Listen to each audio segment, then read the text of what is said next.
മറ്റുള്ള ഫോണുകളിലും പ്രീമിയം മോഡലുകൾ കാര്യങ്ങളെല്ലാം വരുന്നുണ്ട്. അതിൻ്റെയും സർവീസിൽ ഒരുപാട് ആളുകൾക്ക് ബുദ്ധിമുട്ട് വരുന്നുണ്ട്. ഐ ഹബ് എന്ന് കേൾക്കുമ്പോൾ ഐഫോൺ മാത്രം കിട്ടുന്ന, ഐഫോണിൻ്റെ സർവീസ് മാത്രം ചെയ്യുന്ന, അല്ലെങ്കിൽ ഐഫോണിൻ്റെ ആക്സസറീസ് മാത്രം കിട്ടുന്ന ഒരു ഷോപ്പാണെന്നുള്ളൊരു തെറ്റിദ്ധാരണ ആളുകൾക്കിടയിലുണ്ട്. ശരിക്കും ഐ ഹബിൽ എല്ലാം കിട്ടും? എല്ലാം കിട്ടും. നമ്മൾ ആദ്യം സ്റ്റാർട്ട് ചെയ്ത സമയത്ത് നമ്മൾ ആപ്പിൾ ഐഫോൺ മാത്രം ശ്രദ്ധ കേന്ദ്രീകരിച്ച് എന്നുള്ള രീതിയിലായിരുന്നു നമ്മൾ ഈ ഒരു കൺസെപ്റ്റ് വർക്കൗട്ട് ചെയ്തെടുത്തിരുന്നത്. പിന്നീട് നമുക്ക് തന്നെ തോന്നി, കാരണം മറ്റുള്ള ഫോണുകളിലും പ്രീമിയം മോഡലുകൾ കാര്യങ്ങളെല്ലാം വരുന്നുണ്ട്. അതിൻ്റെയും സർവീസിൽ ഒരുപാട് ആളുകൾക്ക് ബുദ്ധിമുട്ട് വരുന്നുണ്ട്.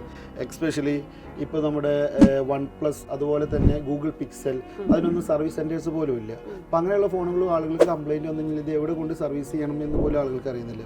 അപ്പോൾ ആ ഒരു തോട്ടിൽ നിന്നാണ് നമ്മൾ എന്ത് ചെയ്ത് ഒരു മൾട്ടി ബ്രാൻഡ് സർവീസ് അതുപോലെ സെയിൽസ് എന്നുള്ളതിലോട്ട് മാറ്റി.